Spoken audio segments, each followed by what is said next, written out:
Ayyeen shamaa akkam jirtu hordoftoonni kabajamtoonni chaanaalii kiyyaa hundumtu keessa nagaa keessanii annagaa kiyya waaqayyoon galatu egaan kun guyyaa kanas immoo gaaffii keessa irratti hundaa'uudhaan barnoota barbaachisaa barnoota baay'ee tokko isinitti toluun isiniif qabadheetti dhufe egaan feesbuukii irratti suuraa innaa poostii gootanii al tokko suuraa sana jibbitanii irraa kaasuutii ni maltutaa yookiin immoo suuraa kanaan dura poostii gootan tokko akka dingataa yoo gaddiratanii qabaattanii suuraa sanatti deebisuudhaafi laayikiis ta'ee koomentii keessan osoo of jalaatii hin dhabin suuraa sanarratti wantoota argaman hundumaa osoo of jalaa waa tokko hin balleessin jechuudha akka haaraatti deebistanii akkamitti akka poostii gochuutti dandeessan isinitti agarsiisa jechuudha.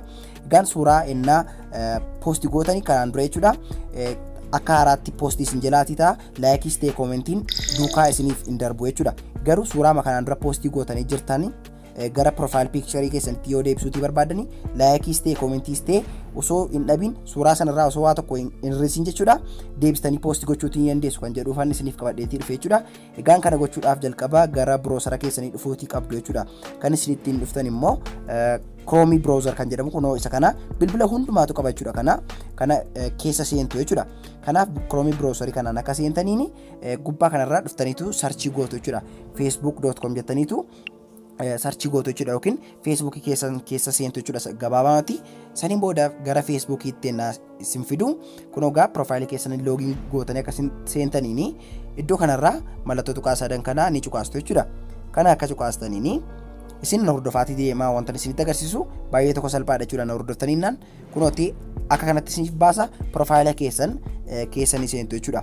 Kunoo profile keessan maqaa profile keessan yennaa isin cuqaastanii gara kanaatti isin fida jechuudha. Jalqaba akka kanatti ennaan isiniif baaseetu jiru xiqqoo ishee gadi siqxaniitu akka kanatti jechuudha. Akka kanatti ennaa gadi siqxanii iddoo kanarraa wanti inni isiniif baasu photos kan jedhu inni isiniif baasa jechuudha. Kunootti iddoo kanarraa gaa photo kan jedhu kana isa kana cuqaastu jechuudha. Kunootti inni dogoggoriina photo kan jedhu iddoo lama ni jira jechuudha. Iddoo kana bukkeedha. Garuu inni isin cuqaasuuti qabdan kunoo isa kana jechuudha. Isa gurraachaan barreeffamee jiru kana photo kan jedhu kana keessa ennaa isin seentanii profile picture kanaan dura post gootanii turtan hunda isaanii warroota taagii isin godhanii jiran dabalatee iddoo kanarra isiniif kaa'aa jechuudha. Iddoo kana keessaati lafa profile picturein keessan irra akka isiniif taa'u barbaaddanii laayikiis ta'ee koomentii ta'ee osoo of jalaatiin dhabin isa kam akka irra kaa'achuuti barbaadan isintu beeka waan ta'eef isin keessanii seentu jechuudha. Kunoota amma profile picture koo kan naa ta'uutii danda'u waan hin qabuufi as keessaati filachuutan jira jechuudha.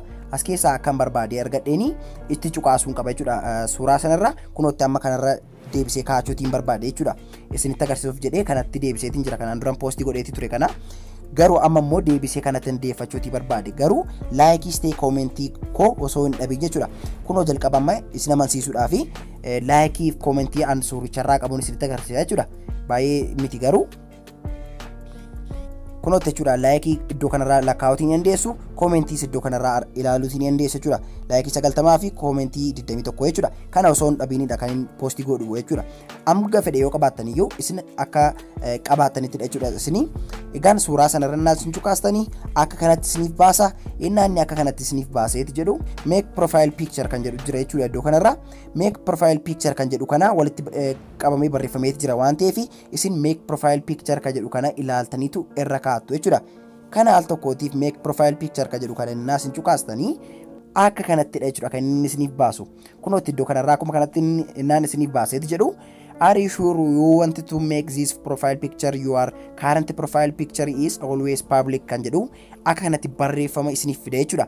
Kun innaan haala kanaatiin isiniif baaseeti jedhu isin kana keessaati never kan jedhu kanarra kaa'attu jechuudha. Yoo ofiin isirra isiniif taa'eeti jiraate immoo akkuma ni jirutti dhiistu jechuudha.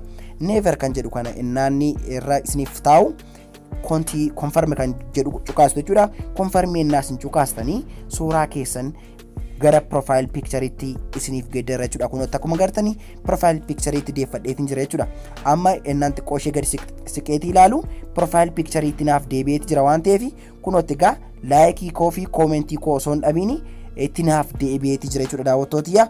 Kunoo kan duraa immoo isa kanadha jechuudha daawwattootiyya. Kanaaf baay'ee tokko salphaadha jechuudha. Kunoo amma laayikii irratti deebi'ee isinitti agarsiisuutii ni danda'a. Kunoo refresh gochaatiin jira jechuudha.